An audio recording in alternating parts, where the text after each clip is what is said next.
Family, I want you to pause for a moment and think about how often we exhaust ourselves trying to please everyone. We smile when we want to cry. We say yes when our soul is screaming no. We bend ourselves backward to carry the weight of expectations that were never ours to bear, and we call it kindness.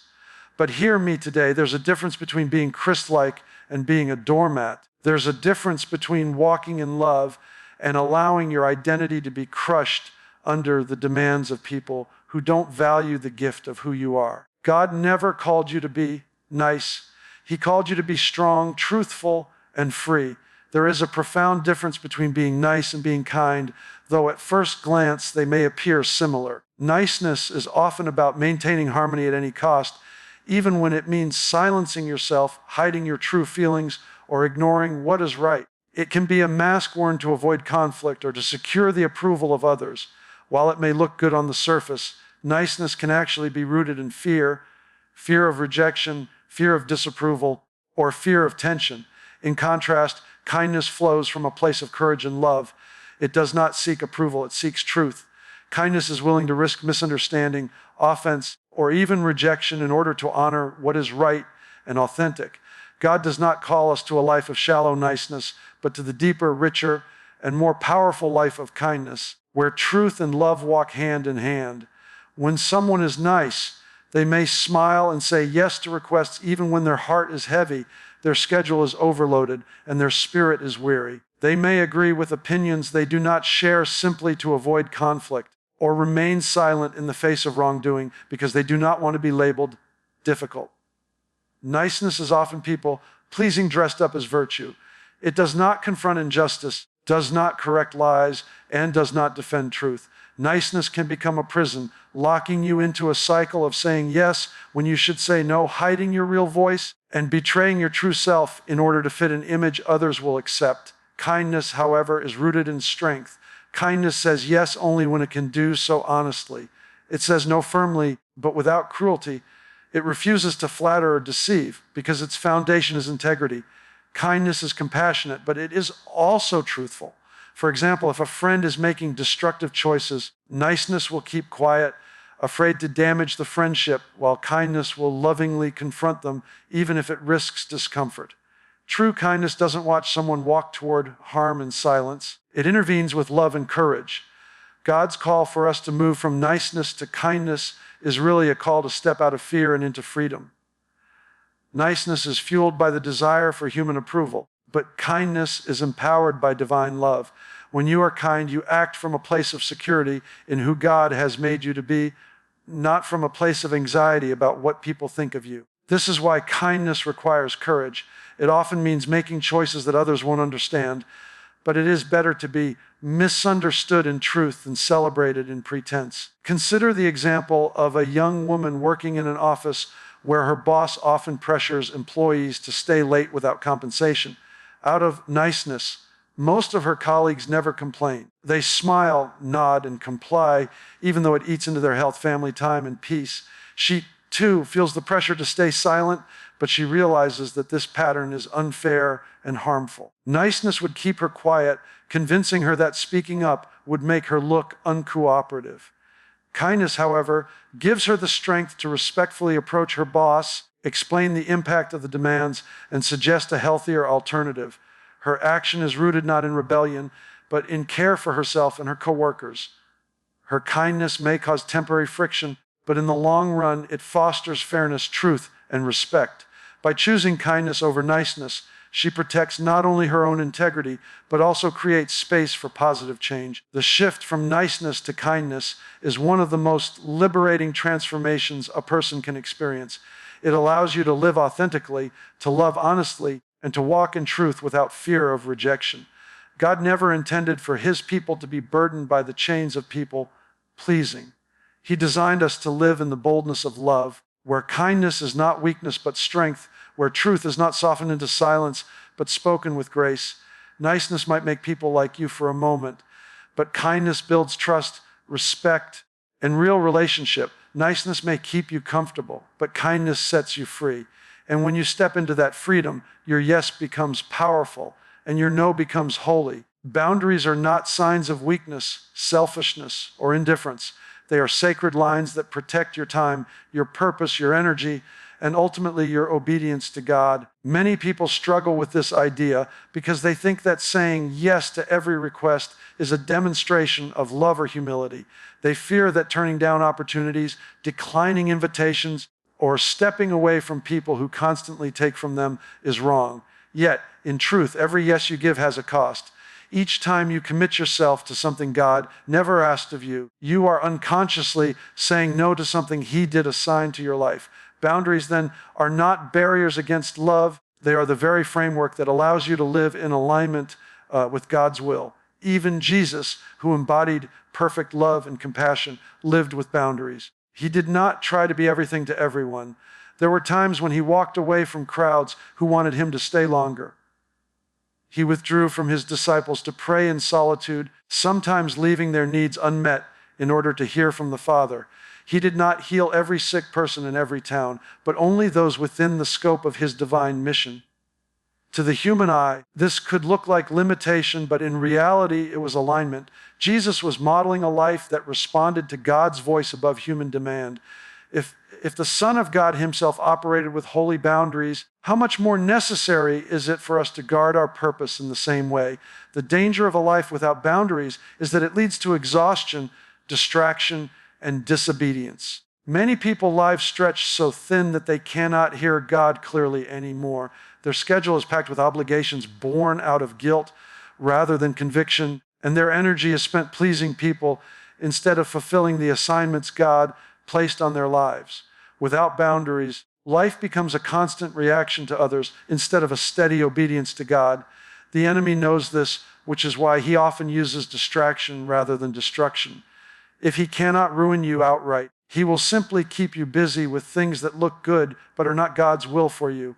To understand how important this is, imagine a man who loves his church community and is known for saying yes to every request. If someone needs a ride, he says yes.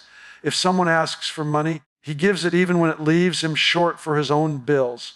If someone asks him to join another committee, he agrees, even though he already struggles to manage his time. Outwardly, he looks like the perfect servant. People admire his willingness and call him dependable. But over time, his health begins to suffer, his family feels neglected, and his own spiritual life weakens because he no longer has quiet time with God. He is running on fumes, trying to keep everyone happy, while silently drifting away from the deeper call God has placed on his heart. One day, in a moment of exhaustion, he realizes that his countless yeses to others have cost him the ability to say yes to God. Now consider what would happen if that same man learned to embrace boundaries. Instead of agreeing automatically, he would pause and pray about each request, asking, Lord, is this mine to carry? Sometimes the Spirit would prompt him to step in, and other times he would feel the freedom to decline. He might disappoint a few people by saying no, but he would preserve the strength to show up fully where God actually wanted him. His family would experience his presence again, his health would improve, and his personal relationship with God would deepen. Boundaries would not make him less loving. They would make his love more focused, more fruitful, and more sustainable. Boundaries, therefore, are not selfish walls, but sacred gates. They keep distractions out so that obedience can stay in. They allow you to discern the difference between good things and God things. A life without boundaries eventually collapses under the weight of endless obligations, but a life with boundaries stands firm because it is built on clarity and obedience. The people around you may not always understand your no, but heaven celebrates every time you choose alignment with God over the pressure of others. In the end, living with boundaries is not about turning people away. It is about turning toward God with your whole heart.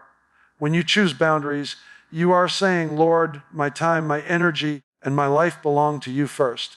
That kind of devotion may cost you temporary approval from others, but it will anchor you in eternal approval from the one whose opinion matters most. Boundaries are not selfish, they are sacred, and when you learn to honor them, you learn to honor God's design for your life. One of the most exhausting traps a person can fall into is the endless cycle of trying to please everyone. It is a pursuit without finish because no matter how hard you try, Someone will always be disappointed, someone will always expect more, and someone will always find fault. Human approval is a moving target, shifting with moods, preferences, and circumstances, and the more you chase it, the more it slips from your grasp.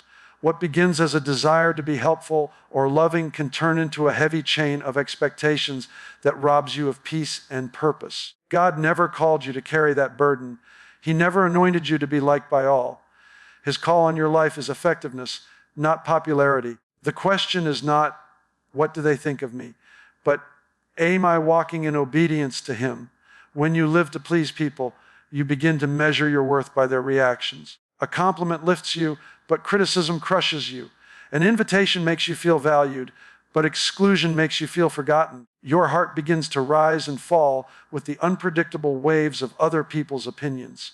Over time, this way of living wears down your identity and blinds you to God's voice. Pleasing people is not only exhausting, it is also distracting.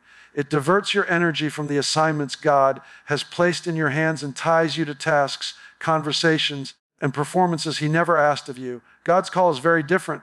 His approval is steady, not fickle. His expectations are rooted in love, not demand. While people often want you to stretch yourself to meet their desires, God asks you to align yourself with His will, and His will is never meant to drain you. It is meant to give you life. Jesus Himself never tried to please everyone. He challenged religious leaders, disappointed entire crowds by refusing to perform on demand, and even confused His disciples at times when He made choices they didn't understand. Yet His life was marked by perfect obedience to the Father, and that obedience is what brought salvation to the world. The truth is, living to please people can actually keep you from pleasing God. When your focus is on keeping others happy, you may compromise convictions, silence your voice, or ignore divine direction. But when your focus is on pleasing God, you walk in integrity, even when it costs you approval. You choose obedience over applause, truth over comfort, and purpose over popularity. God's call on your life is too precious to be diluted by the ever-changing demands of people. Imagine a young man named Daniel who works in a company where he is known as the dependable one. Whenever his boss asks for someone to stay late, Daniel volunteers. When colleagues need help finishing their task, he steps in, even at the cost of his own workload. Friends call him at all hours, and he never says no, even when he is exhausted. At first, everyone praises him. They call him generous, reliable, and kind, but behind the scenes, Daniel is crumbling. His own projects fall behind, his health deteriorates from lack of rest, and his prayer life grows shallow because he is constantly drained.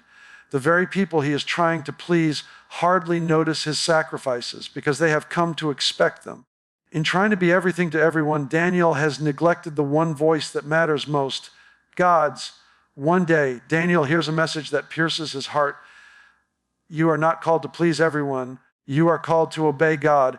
He realizes that his constant yeses were not always acts of love, but often acts of fear, fear of rejection, fear of disappointing others, fear of losing approval. With trembling resolve, he begins to set boundaries.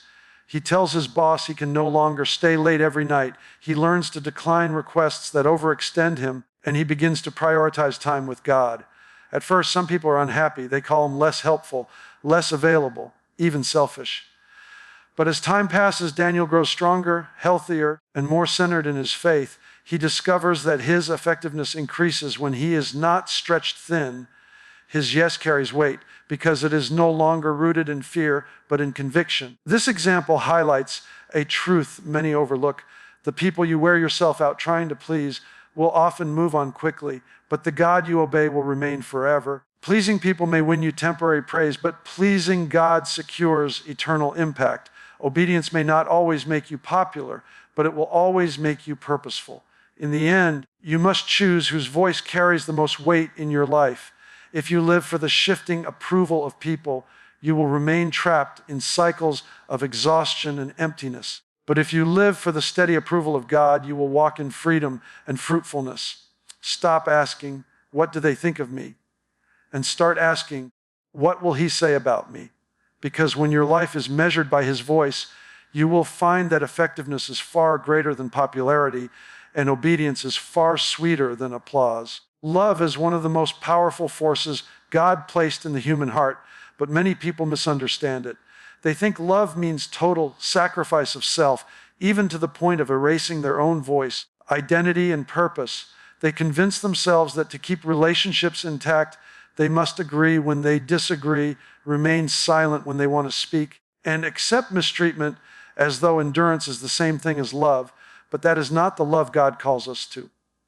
True love is not about losing yourself. It is about giving of yourself while still standing in the fullness of who God created you to be. Love is never meant to demand that you betray your own soul to keep someone else comfortable. When you love authentically, you do not vanish. You remain whole, grounded in your identity, and willing to express truth, even if that truth causes discomfort.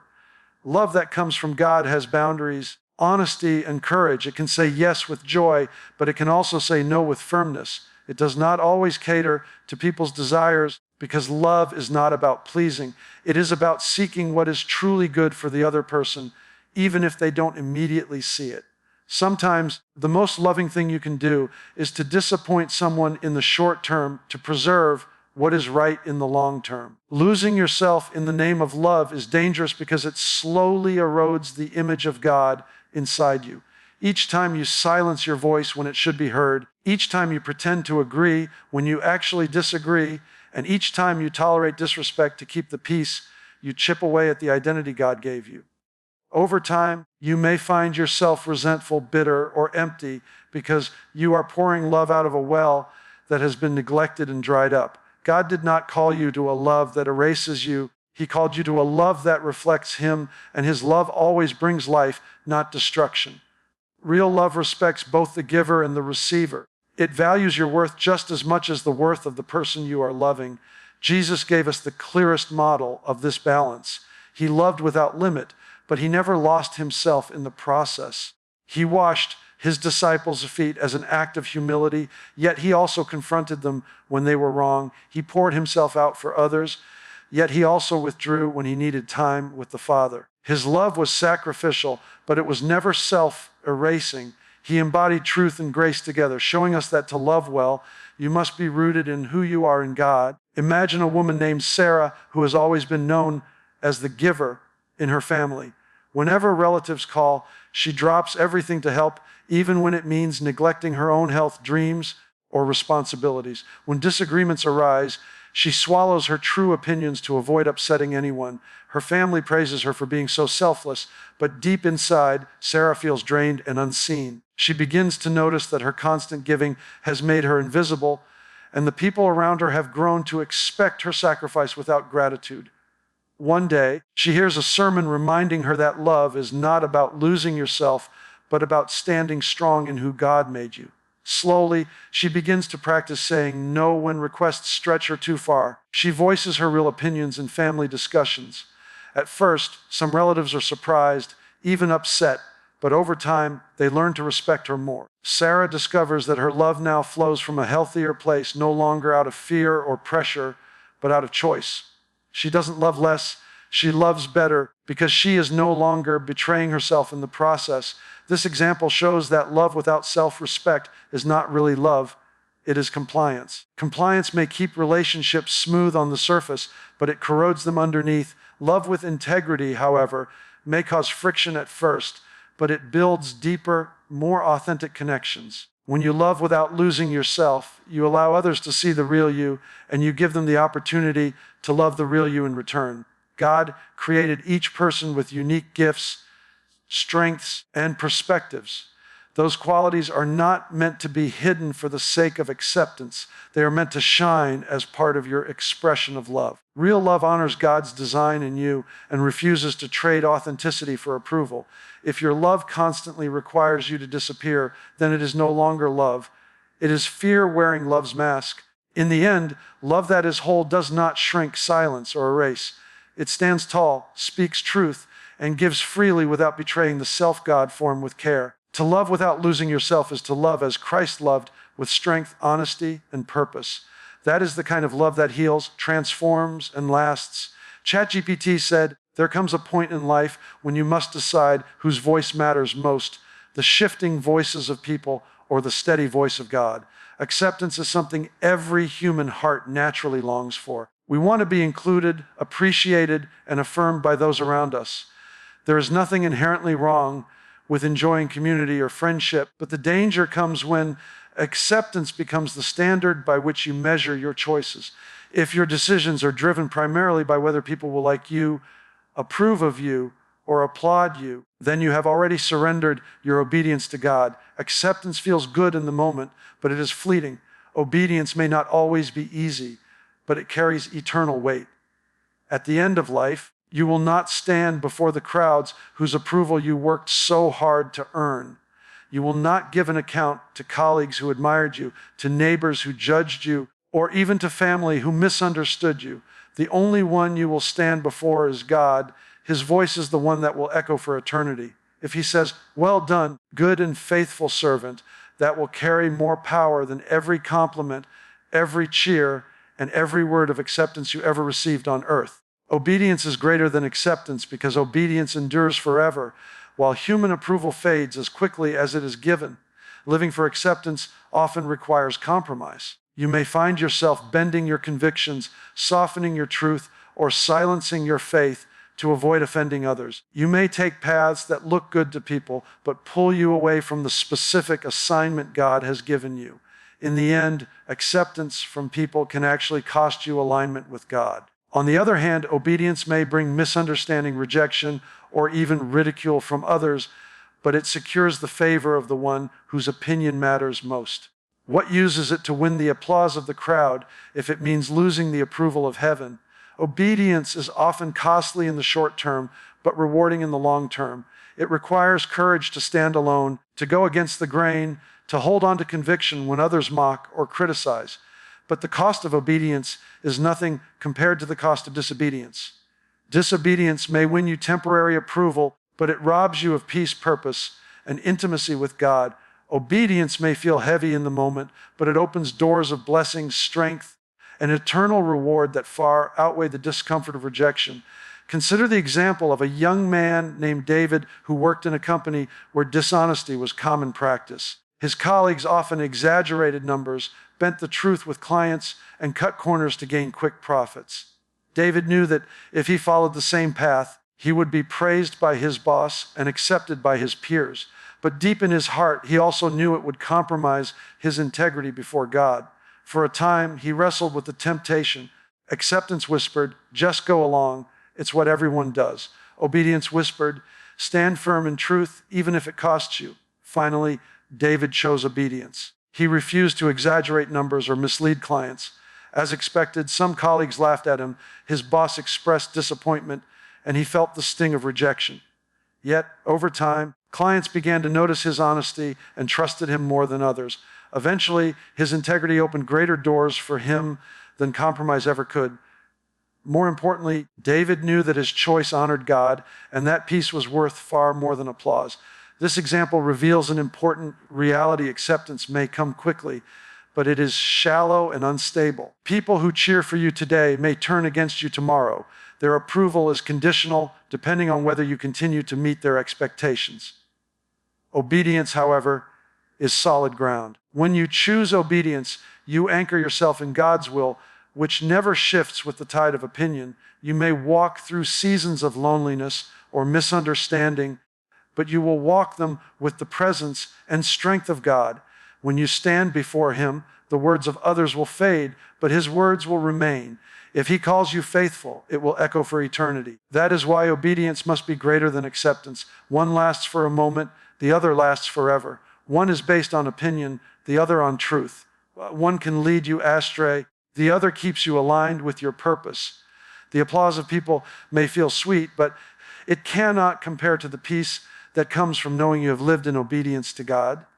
In the end, life is not about who liked you, who approved of you, or who cheered for you.